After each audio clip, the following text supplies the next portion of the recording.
다들 잘 지냈어요? 네. 네.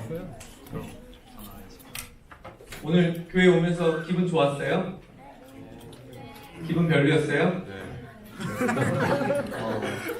성모 왜 기분이 안 좋았어? 없어요. 더워서. 너무 덥죠. 네. 올라오는 길이 힘들었어요. 감사합니다.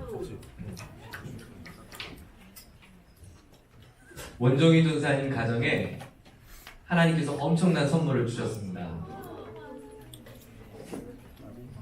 사진?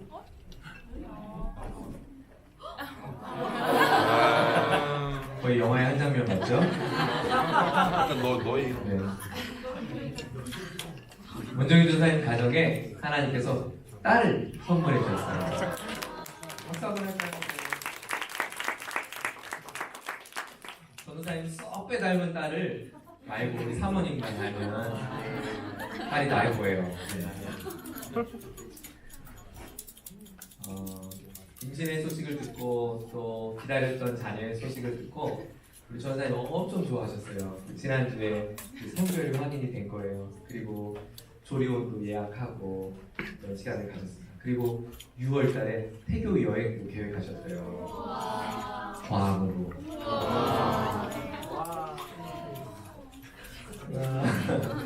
제가 전도사님께 여쭤봤어요. 전도사님 이 딸이 이제 세상에 곧 나올 텐데 몇 개월 후면 하나님께서 주셨으니까 지켜주시면 건강하게 날 텐데 전도사님은 그 딸아이가 어떤 아이가 됐으면 좋겠어요? 이렇게 질문해봤어요.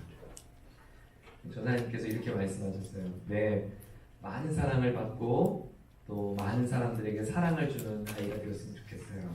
네. 그 생각을 들어보면서 저도 만약에 누군가 저에게 질문한다면 목사님의 두 자녀가 있는데 그 두 자녀가 어떻게 자랐으면 좋겠어요? 라고 질문한다면 서슴없이 저도 그렇게 대답할 것 같아요. 우리 아이들에게 바라는 거 다른 것이 아니라 정말 하나님 많이 사랑하고 그 하나님의 사랑을 많이 흘려보낼 수 있는 사랑을 받는 그런 아이가 됐으면 좋겠습니다.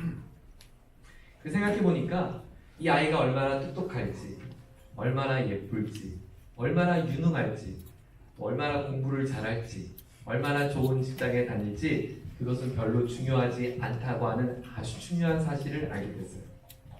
많은 사람에게 기쁨을 줄 수 있고 많은 사람에게 즐거움을 줄 수 있고 많은 사람에게 행복을 줄 수 있는 사람이 될 수 있다면 그것이야말로 정말 축복의 인생이 아닐까 생각이 됐습니다.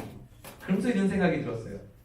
우리 하나님께서 오늘 저와 여러분을 향해서 바라보실 때 어떤 사람이 되길 원하실까요? 공부 잘하고 똑똑하고 엑시 전문 성모처럼 달달달 잘 외우고 성모는 늘 100점이야. 성모처럼 잘 외우고 또 목장 모임도 유능하게 잘하고 목장도 늘 배가시키고 전도도 잘하고 이런 사람을 기대하실까요? 우리 하나님은 어떤 사람을 기대하실까요? 앞에서 나와서 무대에서 찬양도 열심히 할 줄 알고 또 만나는 사람들 앞에 서슴없이 말도 발표도 잘하고 이런 사람을 원하실까? 하나님께서 원하시는 사람은 어떤 특별한 은사를 가진 사람들, 어떤 특별한 능력 있는 사람들이 아니라 하나님 마음도 같지 않을까 생각이 들었어요. 하나님을 많이 사랑하고 그 하나님을 사랑하는 그 사랑으로 다른 사람들을 또 사랑할 수 있는 사람, 그거 된다면 우리 하나님 기뻐하지 않으실까 생각이 들었습니다. 저를 생각해봐도 하나님께서 정말 원하시는 목회자가 누구일까 생각을 해봤어요. 하나님께서 원하시는 목사는 어떤 사람일까? 설교를 잘하는 사람 원하실까요? 하나님은 설교자가 필요한 게 아니잖아요. 하나님은 공부를 열심히 하는 사람, 공부를 잘하는 사람이 필요하실까요? 아니요. 하나님은 어떤 찬양 인도를 잘하는 목회자를 원하실까? 아니었어요. 하나님은 어떤 행정력이 좋은 사람을 원하실까? 아니었어요. 하나님은 똑같겠다 싶었어요. 하나님을 사랑하고 하나님을 뜨겁게 사랑하고 하나님 맡겨주신 영혼들을 사랑하는 사람, 하나님께 찾지 않을까 생각이 들었습니다. 제가 매월 첫째 주 수요일마다 교도소를 방문하고 있는데요. 지난주에도 수요일날 한 교도소를 방문해서 말씀을 전했습니다. 제가 말씀을 나누고 그 말씀이 끝난 다음 우리와 같은 목장 모임을 하는데 제가 1대1로 목장 모임을 하는 형제는 사형수세요. 교도소 안에서 사형수는 독방으로 생활을 하게 됩니다. 얼마나 독방 생활이 무료하고 또 얼마나 힘들겠어요. 밥 먹을 때만 그나마 같은 재수자들과 함께 얼굴을 마주할 수 있고 그분은 늘 혼자 독방에서 생활을 해야 합니다. 그래서 교도소에서 그런 사형수들을 위해서 특별히 그 심리적인 안정을 위해서 동물들을 키우게 했어요. 그래서 한 번은 강아지를 키우게 했는데 제가 보니까 그건 강아지가 아니고 곰이더라고요. 저보다 더 큰 걸 키우더라고요. 그래서 제가 말해줬어요. 그건 강아지가 아니라고, 그 곰이라고. 근데 이제 지휘관이 바뀌어서 그 강아지가 이제 너무 이제 무서우니까 쉬었어요. 그리고 이제 토끼를 키우게 했어요. 토끼를 키우는데 이 토끼가 얼마나 잘 자라는지 토끼를 잡아먹는 사람은 없잖아요. 근데 토끼는 늘 낳기만 하죠. 낳고 거의 성경의 족보 역대상을 쓰고 있어요. 첫째 토끼는 둘째를 낳고 둘째 토끼는 셋째 토끼를 낳고 이게 낳고의 역사가 이어서 지금 우리 역대상에 지금 묵상한 5장과 6장 있는데 이런 것처럼 엄청난 족보를 이루어서 처음에 한 3-4마리, 5마리를 시작했던 토끼가 30마리가 넘는 거예요. 말이 30마리지 엄청 많잖아요. 얼마나 징그럽겠어요. 근데 또 지휘관이 바뀌었어요. 지휘관이 바뀌고 나서 그게 너무 싫은 거예요. 토끼들이 돌아다니는 거, 토끼들이 아무데나 변을 놓는 거 이게 너무너무 그러니까 한두 마리 귀여운데 토끼장에 있을 땐 귀여운데 30마리가 하면 좀 징그럽잖아요. 그래서 이 지휘관이 토끼를 몇 마리 남겨두고 다 먹진 않았고 분양을 시켰대요. 말은 그런데 모르겠어요. 네. 근데 그리고 나니까 이 사형수 이분이 마음이 너무너무 허전한 거예요. 그동안 애지중지해서 키웠던 토끼 30마리 이렇게 거느렸던 가족들이 이제 단촐한 몇 마리 남으니까 너무너무 마음이 낙심이 된 거예요. 그러니까 하루는 얼굴이 수심이 가득해서 왜 이렇게 얼굴이 안 좋으냐고 그랬더니 그 이야기를 저에게 해주더라고요. 제가 한 달에 한 번씩 만날 때마다 그분에게 하는 첫 인사는 이거예요. 토끼들은 잘 있어요. 네, 그것이 그분의 낙이기 때문에 그래요. 하루 일과 중에 운동할 수 있는 시간이 유일하게 딱 60분이 주어집니다. 60분을 햇볕을 볼 수 있는데 작은 운동장에 나갈 수 있는데 그 운동장에 나가는 60분 동안 이분은 30분을 할애해서 토끼 풀을 뜯는다고 해요. 여러분 하루 종일 독방에 생활하는 그분에게 60분은 얼마나 소중할까요? 그 소중한 60분 중에 내가 애지중지 키우는 토끼를 위해서 30분 할애해서 토끼 풀을 뜯는 거예요. 근데 지금 같은 봄철이 되면 여름철이 되면 풀이 많아서 30분이면 금방 풀을 뜯지만 한겨울이 되면 풀이 어디 있어요? 그 얼어붙은 손을 들고 1시간 내내 뜯어도 그 토끼의 밥을 충족시키지 못한다는 거죠. 그래서 그런 이야기를 하면서 제 마음속에 야 토끼들 진짜 행복하겠다. 제가 토끼들은 잘 있어요. 늘 이렇게 질문하니까 이분이 교도관에게 부탁을 해서 토끼 사진 좀 찍어달라고 찍어서 지난주에 컬러 프린트를 해서 저에게 선물을 해줬어요. 토끼 사진 보여줄까요? 엄청 커요. 오른쪽에서 세 번째 저게 토끼 이름이 아줌마 토끼인데 저 토끼가 조상이에요.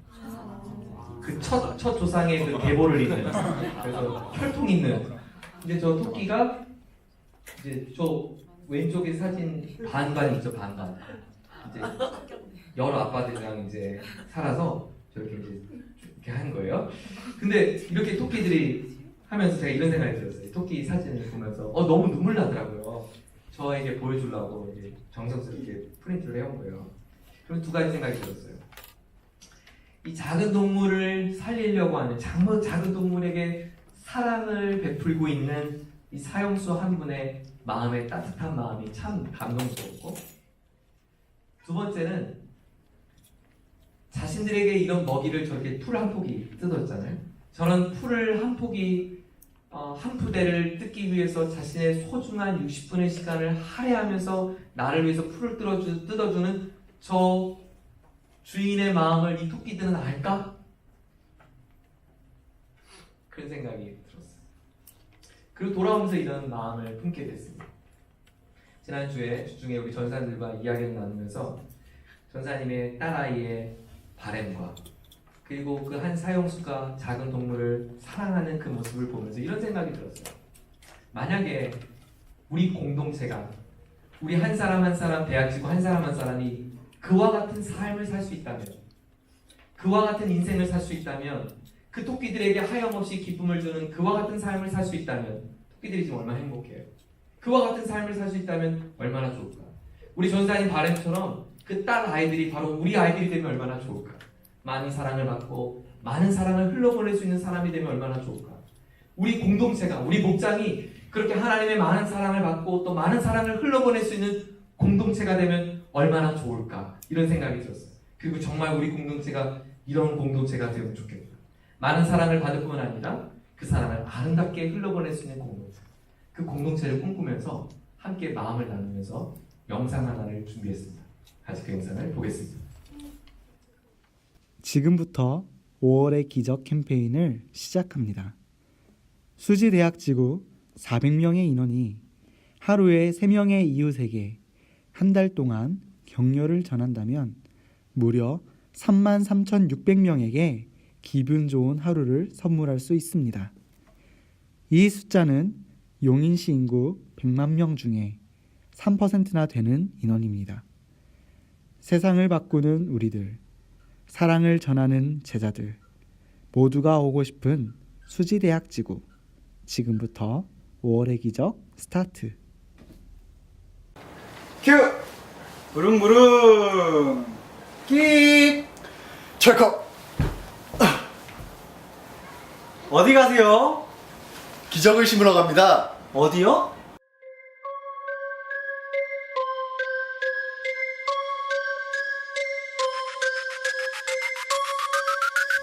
(5월 5일) 어린이날, 5월 6일 대체휴일, 수지 대학 400명, 하루 3명, 3people, 기분 좋은 선물 줄게 28, 전화 타면 33,600명, 33,600 호!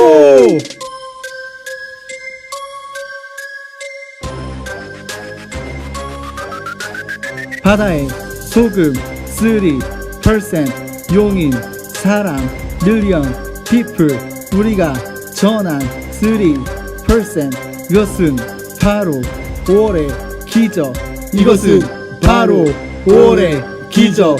이것은 바로 5월의 기적. 이것은 바로 5월의 기적.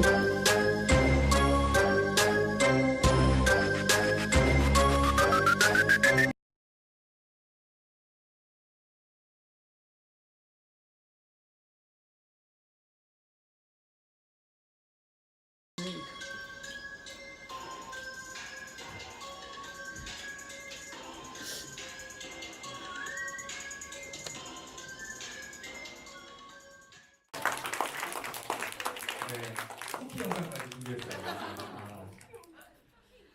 이 사랑을 마음 한 마음에 품고 아름답게 살아가고 있는 한 분의 간증을 이 시간 좀 나누도록 하겠습니다.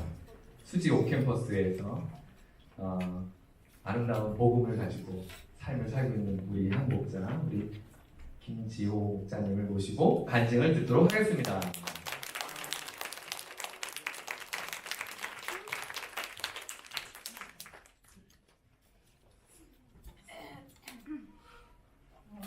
안녕하세요. 저는 오캠퍼스 구칠돌의 플래몬 목장 김지호입니다. 우선 이렇게 목장님들, 부목장님들 앞에서 이렇게 제 삶 속에서 만난 하나님에 대해 이야기할 수 있게 해주신 하나님께 감사드립니다. 저는 요즘 학교에서 하고 있는 기도 모임에 대해서 소개해드리려고 합니다.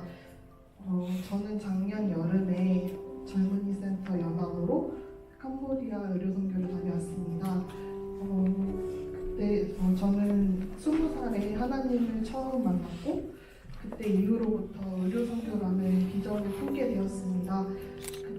그때 의료선교라는 비전을 품었지만 막상 기도할 때는 되게 추상적으로 기도했던 것 같아요.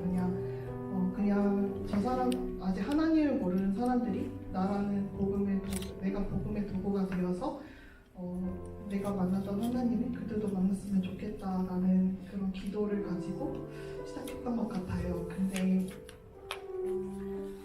하지만 작년에 선교를 다녀오고 나서 제 기도가 구체적으로 변화가 되고 앞으로 어떤 방향으로 비전을 품고 기도하면 되는지 보여주셨습니다.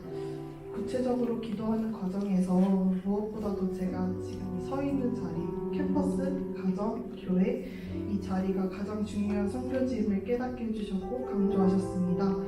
저는 1학년 때부터 친하게 지내던 동기 언니가 있었는데 이 언니가 작년 한 해 동안 휴학을 하고 월드비전이라는 단체에서 파송을 받아 아프리카 카메룬으로 선교를 다녀왔습니다.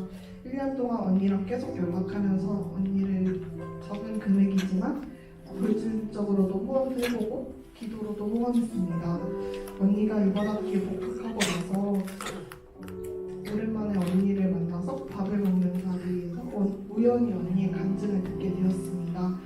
언니의 간증을 듣는 동안에 저는 가슴이 뜨거워지는 것을 느꼈습니다.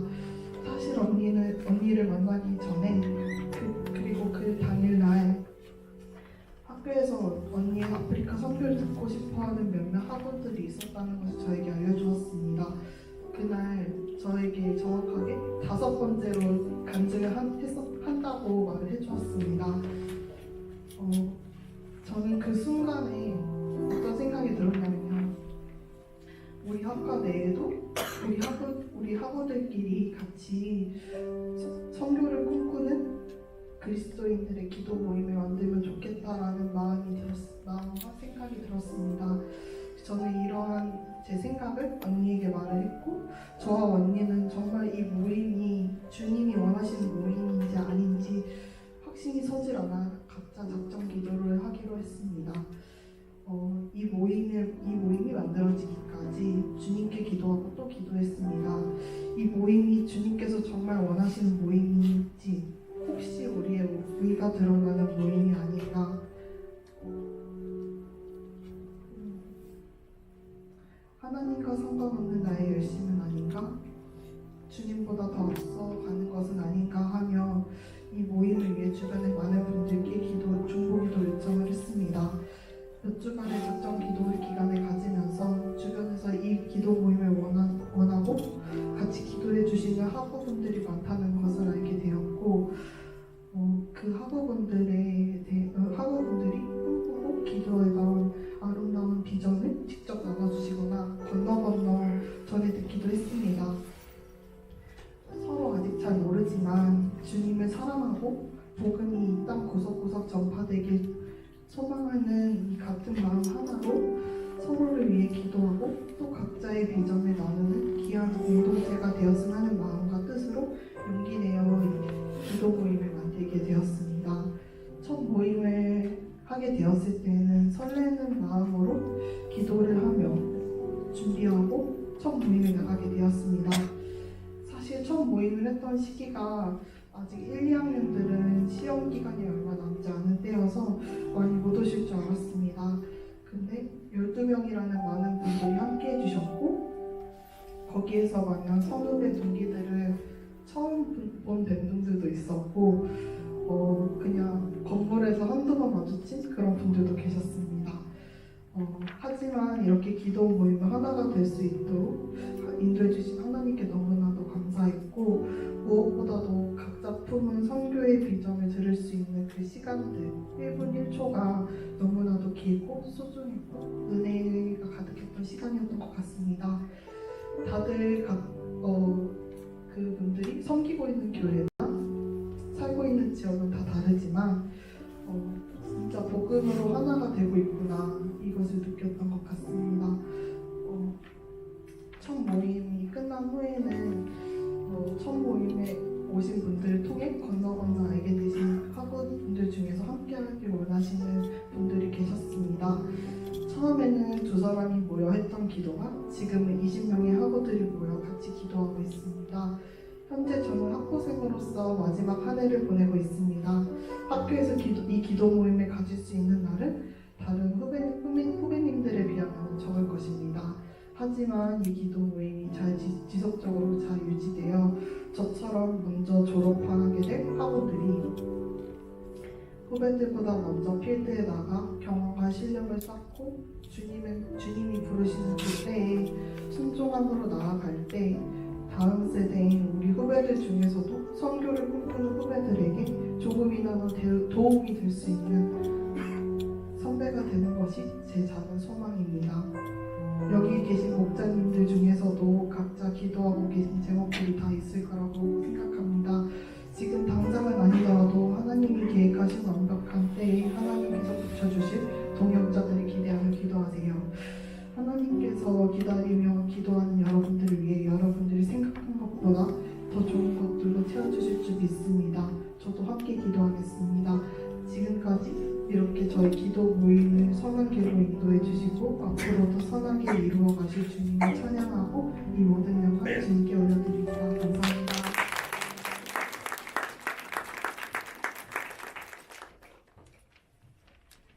네, 너무 귀하죠.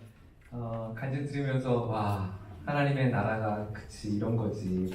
각자의 삶 속에 하나님 주신 작은 꿈, 그 비전들을 품고 기도하면서 그 꿈을 키우는 하나님의 사람들과 함께 모여서 기도를 인도한다는 걸 보면서 너무나 감동이 되었습니다.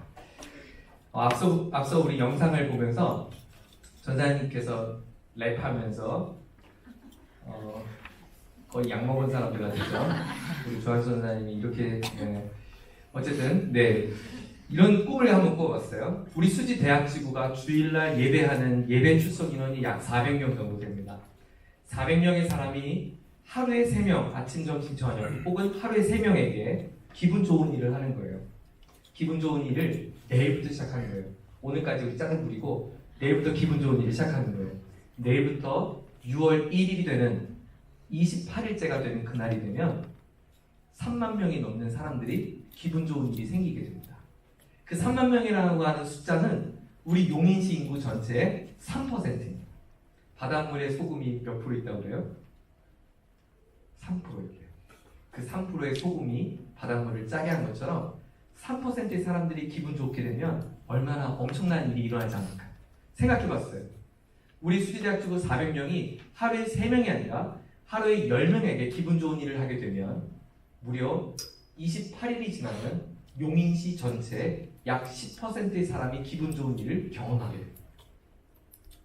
이 일을 10달 동안 하면 용인시 전체인 사람들에게 기분 좋은 일도 선물할 수 있습니다. 엄청나지 않습니까? 한 알의 밀이 땅에 떨어져 죽지 아니하면 한 알 그대로 있고 썩어서 죽으면 많은 열매를 맺느니라고 말씀하신 예수님의 말씀이 정말 그대로 실현됐겠다 생각이 들었어요. 그러면서 5월 한 달 동안 4주 동안 우리가 어떻게 이 기분 좋은 일을 할까 함께 한번 연습해보는 시간을 가지려고 해요. 오늘 첫 번째는 우리 이번 한 주간 동안 하루에 3사람에게 하고 싶은 첫 번째 미션은 격려입니다. 격려하는 거예요. 하이파이브 하는 거예요. 격려하는 거예요. 여러분, 격려라는 말 영어로 하면 격려가 어떻게 되죠? encourage. 네, encourage가 되죠. courage가 용기죠. 앞에 이는 말 그대로 용기를 불어넣었다 해요. 반대로 낙심은 영어로 뭐죠? discourage죠. 그러면 용기를 제거하다가 바로 낙심이에요. 그런데 성경에서 말하는 격려의 단어를 찾아보니까 너무나 놀라운 메시지가 담겨 있었어요. 성경에는 파라칼레오, 칼레오 그렇게 써 있는데요. 파라라고 하면 바로 옆에서, 곁에서라는 뜻이고요. 칼레오 하면 불러내다라는 뜻이에요. 용기를 영어로 하면, 격려를 영어로 하면 용기를 그 안에 넣다인데 헬라식의 단어의 의미는 뭐냐면 그 사람 안에 있는 선한 것을 불러내는 것을 격려라고 해요. 의미가 좀 다르죠. 그래서 저는 이 헬라적인 의미가 더 와닿았어요. 감동이 됐어요. 그 사람 안에 있는 기분 좋은 일, 그 사람 안에 원래 충만해야 할 그것을 불러내주는 그 일을 하자는 거예요. 성경은 우리에게 이렇게 말합니다. 히브리서 10장 25절에 보면 어떤 사람들의 습관처럼 우리는 모이기를 그만하지 말고 서로 뭐하여? 격려하여 그날이 가까운 것을 볼수록 더욱 힘써 모이시다. 고린도후서 13장 11절을 같이 한번 읽어볼까요? 시작. 끝으로 말합니다. 형제자매 여러분 기뻐하십시오. 온전하게 되기를 힘쓰십시오. 서로 격려하십시오. 같은 마음을 품으십시오. 화평하게 지내십시오. 그리하면 사랑과 평화의 하나님께서 여러분과 함께 하실 것입니다. 하나님은 우리에게 서로 불러내라고, 선하고 아름다운 것을, 그 안에 있는 것을 끄집어내라고 우리에게 요청하십니다. 누군가의 삶의 곁에 서서, 누군가의 삶의 자리 바로 옆에 서서 그 사람의 소중한 것, 그 사람의 아름다운 것, 그 사람의 귀한 것을 네가 함께 불러내지 않겠니? 서로 함께 불러내지 않겠니? 우리에게 요청하십니다. 그리고 나서 제가 인터넷 성경으로 격려라는 단어를 찾아보니까 아주 놀라운 사실을 발견했어요. 우리 하나님은 우리에게 격려하시는 하나님이셨어요. 고린도후서 1장 3절을 같이 한번 읽겠습니다. 시작. 우리 주 예수 그리스도의 아버지이신 하나님을 찬양합시다. 그는 자비로우신 아버지시요 온갖 위로를 주시는 하나님이시요. 여기서 온갖 위로라고 하는 단어가 바로 격려에 사용되는 헬라어의 같은 단어였어요.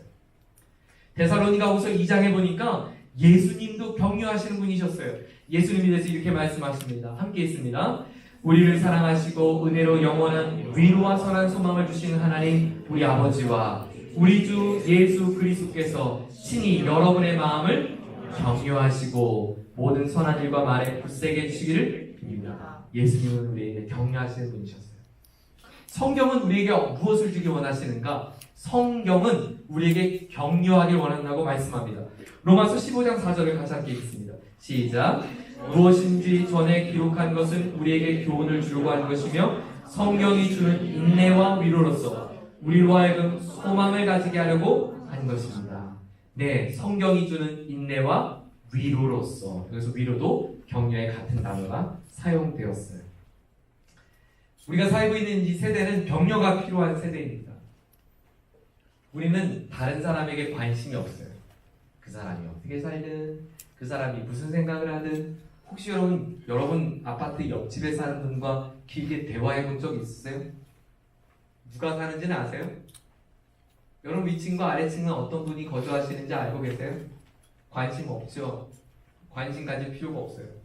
여러분은 학교 생활하면서 옆 친구, 학교에 공부하고 있는 친구들에게 얼마나 관심이 있으세요? 별로 관심 없어요.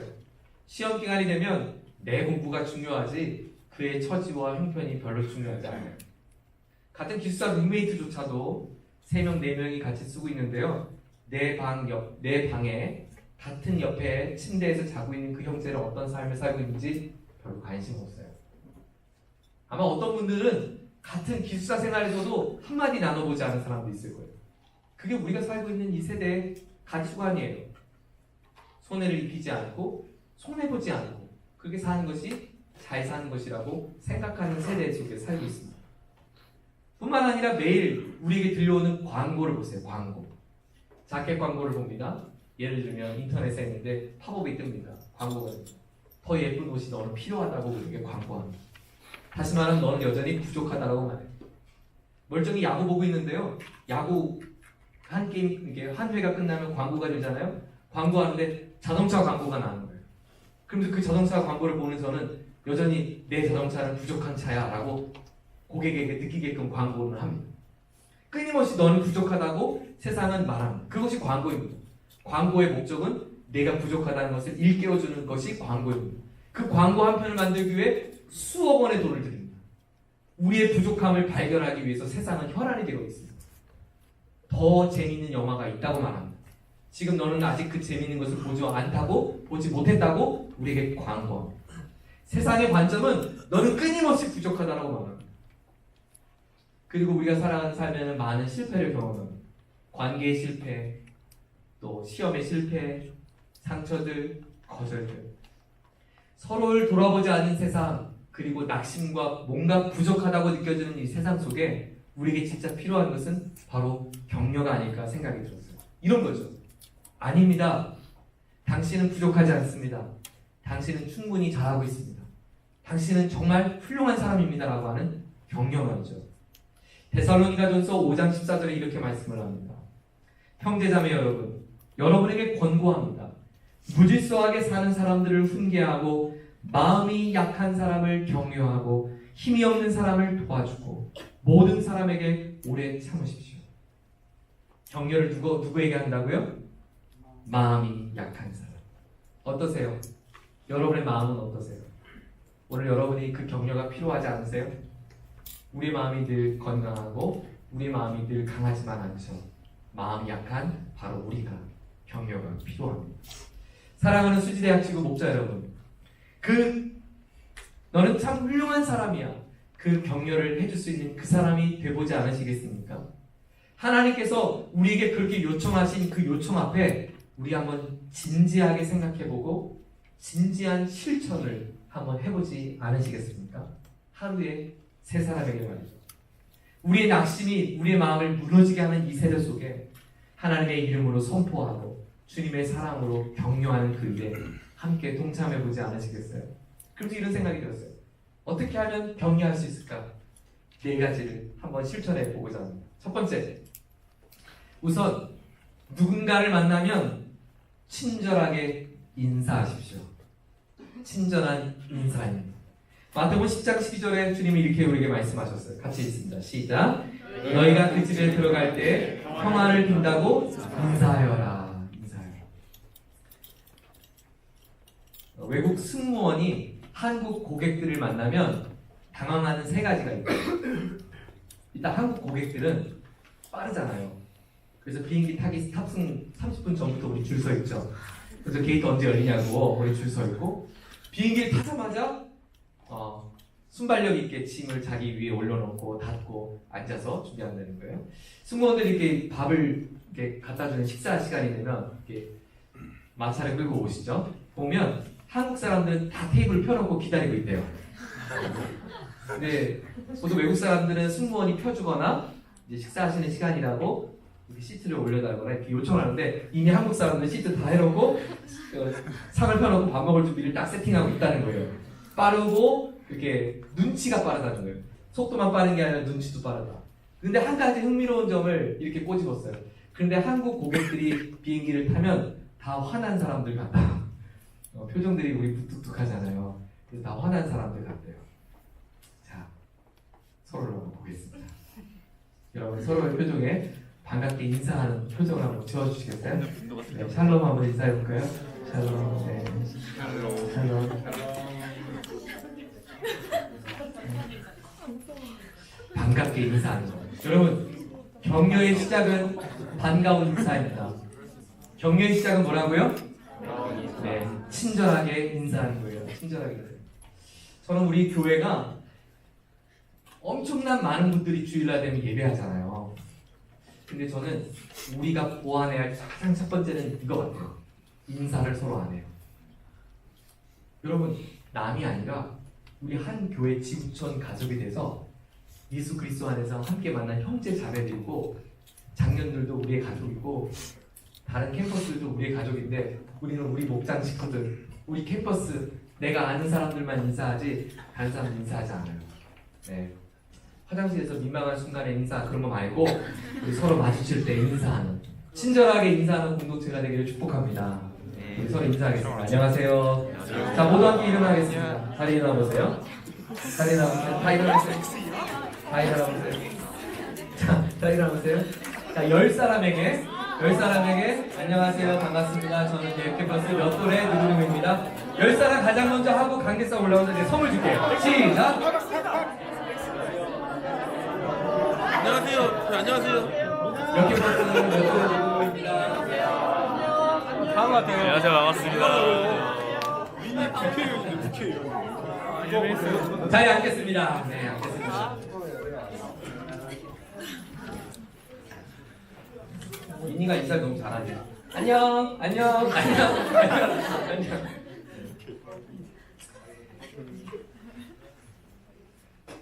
모든 서신서마다 중요한 특징이 있는데, 모든 서신서, 신약 성경에 있는 시리가 있잖아요. 모든 서신서마다 인사를 하는데요. 그러니까 중요한 그 어구가 있는 게 바로 인사말이에요. 인사말. 고린도전서 1장 4절에 보면 이렇게 인사하죠. 하나님 우리 아버지와 주 예수 그리스도께서 내려오신 은혜와 평화가 여러분의 있기를 빕니다. 은혜와 평화가 여러분의 길을 빕니다. 이렇게 인사하는 거예요. 은혜와 평화가 있기를 빕니다. 그 마음이 중요한 것 같아요. 당신에게 은혜와 평화가 있기를 빕니다. 두 번째, 어떻게 격려할 수 있는가? 진지하게 들어주는 것입니다. 진지한 경청. 예수님께서는 수많은 사람들이 당신에게 찾아올 때 예수님은 그들의 말에 경청하셨어요. 내가 낳고자 하느냐? 경청하셨어요. 내가 너에게 무엇을 도와줄까? 경청하셨어요. 12년 동안 혈루증을 앓고 있던 한 여인이 있었습니다. 혈루증, 피를 하혈하는 병인데 여인들의 피를 하혈하는 경우 생리적 현상 말고 평상시 하혈해서 레위기에 보면 그 유추병이라고 말 설명했고 그 유추병에 든 사람들은 부정한 사람이고 하나님 앞에서 저주받은 사람이라고 생각했어요. 왜냐하면 생명은 피에서 남이니라 라고 하는 레위기 말씀 때문에 그래요. 그 생명과 같은 피를 땅에 쏟는 그 여인의 삶이 비참했어요. 그래서 그 여인은 부정한 사람이 돼서 이 마을에 함께 거주할 수 없고 쫓겨나게 됩니다. 그 여인이 어느 날 우리 마을에 예수님이 지나간다는 소식을 듣고 예수님 앞에 달려옵니다. 그런데 문제가 생겼어요. 그녀의 얼굴을 누군가 알아보기 시작한다면 그녀는 죄인이고 저주받은 사람이 우리 마을에 들어오면 누구든지 돌을 들어 그 여인을 칠 수 있는 율법이 있었기 때문에 만약에 자신의 얼굴을 누군가 알아보기라도 한다면 그녀는 그 거리에서 바로 돌에 맞아 죽임을 당하게 되는 위험이 필요한 거죠. 위험이 있는 거죠. 근데 그 여인은 포기하지 않습니다. 그리고 예수님의 행렬에 따라가죠.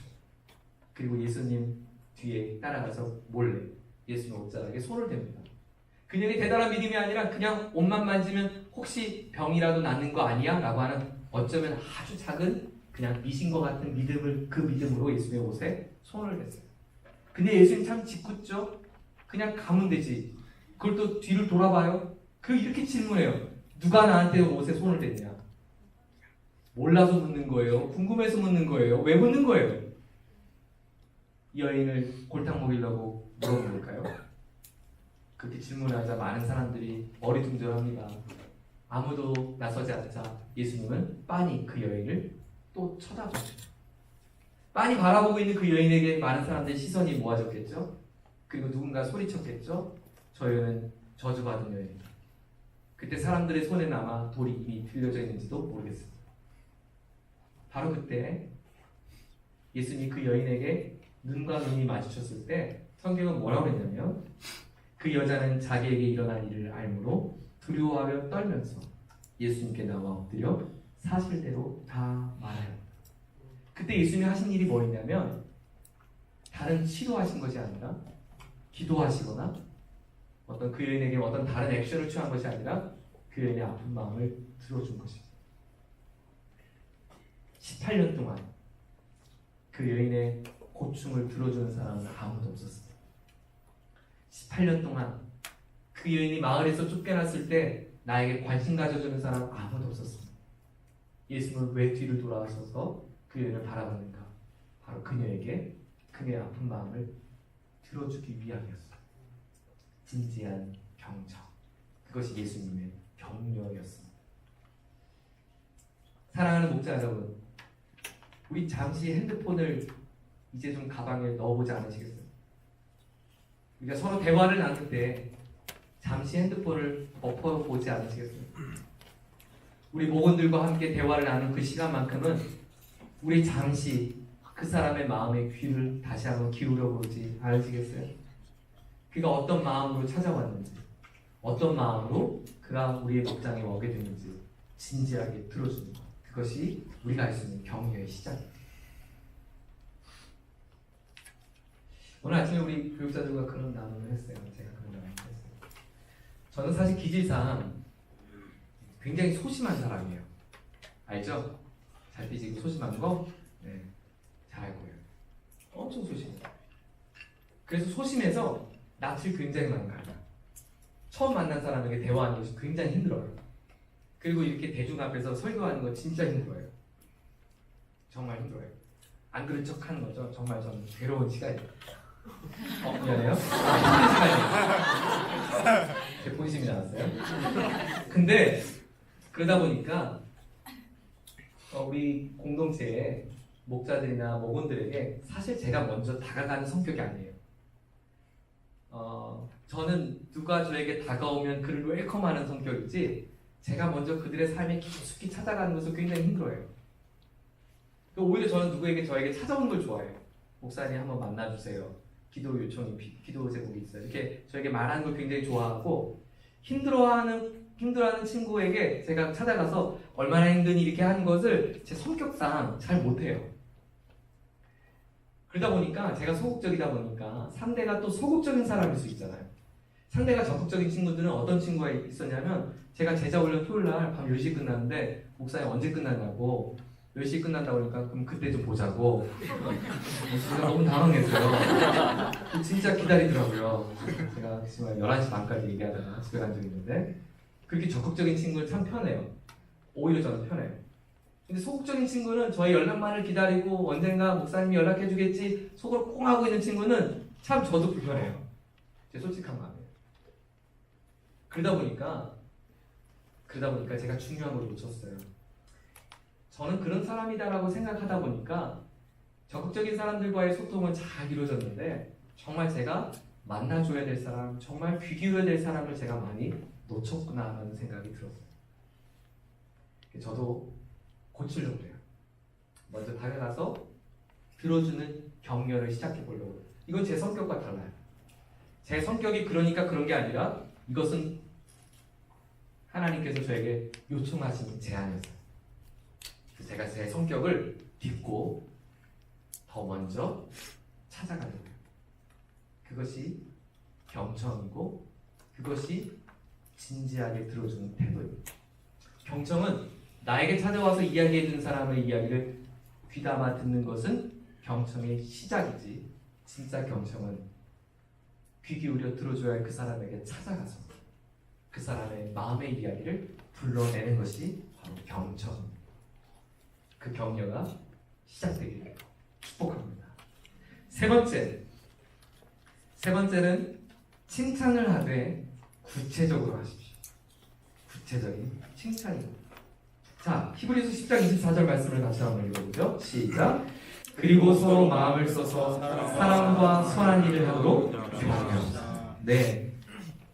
여기 재밌는 격려의 아주 중요한 요소를 이렇게 설명했어요. 서로 마음을 써서 읽어주세요. 마음을 써서. 여러분 격려는 그냥 자연스러운 게 아닙니다. 칭찬은 그냥 자연스러운 게 아닙니다. 잘하는 사람에게 박수 치는 것은 자연스럽지만 더 잘해야 돼서 박수 쳐주는 것은 어렵습니다. 그러나 그 칭찬을 마음을 써서 하는 거예요. 예뻐 보이지 않는 친구에게 당신은 참 귀하고 예쁘다고 말하는 것은 마음을 써야 하는 일입니다. 네. 여러분 연애를 해보신 분들은 알겠지만 늘 연인이 아름답고 예쁜고 멋있는 것만은 아닙니다. 그러나 때로는 연인에게 마음을 써서 칭찬해줘야 될 때가 있습니다. 너무너무 예쁘다. 너무너무 당신은 귀하다고 이렇게 마음을 써서 격려해줄 때가 있어요. 근데요 놀랍죠? 마음을 써서 서로 격려할 것을 하나님은 선한 일이라고 말씀하십니다. 그것이 선한 일. 하나님이 우리에게 기대하시는 선한 일은 그것입니다. 다른 것이 아닙니다. 선한 일, 마음을 써서 격려하는 것입니다. 내가 참 귀하구나. 우리 목장 모임에 찾아오는 목원들은 주일날 어떤 마음을 갖고 우리 목장에 올까요? 그들이 지금 이마트에서 버스 내려서 교회까지 올라올 때 투벅투벅 걸어올 때 무슨 생각을 하며 걸어왔을까요? 이제 날이 더워지고 땀이 찌끔찌끔 나는데 그들이 그럼에도 불구하고 목자님을 만나주겠다고 오는 그들은 어떤 마음을 갖고 왔을까요? 그들이 오늘 왔을 때 어떤 말을 듣고 싶어서 왔을까요? 그들은 왔을 때 목자님이 첫 마디를 어떤 말을 해주면 원할까요? 구체적인 칭찬을 해줄 때 기분 좋아지지 않을까요? 내일 우리 목원들에게 그 선물을 한번 해봅시다. 구체적인 칭찬. 여러분 어머니께서 아침 식사, 저녁 식사를 준비해 주시던가요? 여러분 구체적인 칭찬을 해주세요. 엄마, 내가 지금까지 먹어본 김치찌개 중에 오늘 너무 감동적이야. 나 눈물 날 것 같아. 혹시 백종원 레시피 봤어? 이거 설마 엄마의 손길로 한 거야? 야, 가게는 되겠네. 어제 영상이 이제 저희 집에서 촬영한 거예요. 어제 저희 집에서 아내가 이제 휴가를 해서 우리 전사님과 식사를 했어요, 점심. 아내가 이제 파스타를 잘해요. 그래서 이제 파스타 잘한다고 제가 대접하고 싶어서 아내와 많은 상의를 하지 않고 이제 초청을 하고 네, 했어요. 근데 이제 아내가 나름대로 우리 전사님 오신다니까 집도 치우고 뭐 요리를 준비하지 않았겠어요? 근데 방울토마토가 그 껍질이 까져 있는 방울토마토가 오일에 듬뿍 담긴 게 이렇게 맞아 있어요. 저 처음 본 거였어요. 저도 처음 보면 이게 뭘까? 그랬더니 아내가 이제 수년 전에 한번 봤다고 얘기하더라고요. 근데 수년 전에 봤던 건데 이제 간만에 올라온 거죠, 상에. 처음 본 거예요. 근데 아내가 이제 피클처럼 준비한 거였어요. 제가 집에 가서 격려를 실천했잖아요.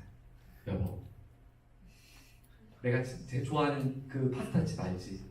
오 이탈리안. 거기보다 더 맛있었어. 그리고 그 방울토마토는 정말 최고였어. 오늘 아침에 일어났더니 식탁에 무슨 요리가 차려져 있을까요? 그 토마토가 차려져 있었어요. 아침에 그 토마토를 먹고 왔어요. 네. 구체적인 칭찬에 아내가 기분 좋았던 거죠. 저는 오늘 그렇게 한 명에게 격려를 실천했습니다. 네 번째, 여러분 말 한마디가요 그 상대 하루를 바꿀 수 있더라고요. 하루를 바꿀 수 있어요. 원래는 제가 토요일 아침에 일찍 출근할 때는 아내는 늘 자고 있거든요. 아침에 굶어야 되는데 그 말 한마디가 아내의 하루를 바꿨어요. 기상을 하게 했고. 네 번째, 아낌없이 축복하고 또 축복해 주세요. 아낌없이 축복하고 또 축복하는 거죠. 오늘 나를 위해 수고해 주신 분들을 축복해 주십시오. 혹시 버스 타고 오셨나요? 기사님 감사합니다. 오늘 하루 좋은 하루 되세요. 축복해 주세요.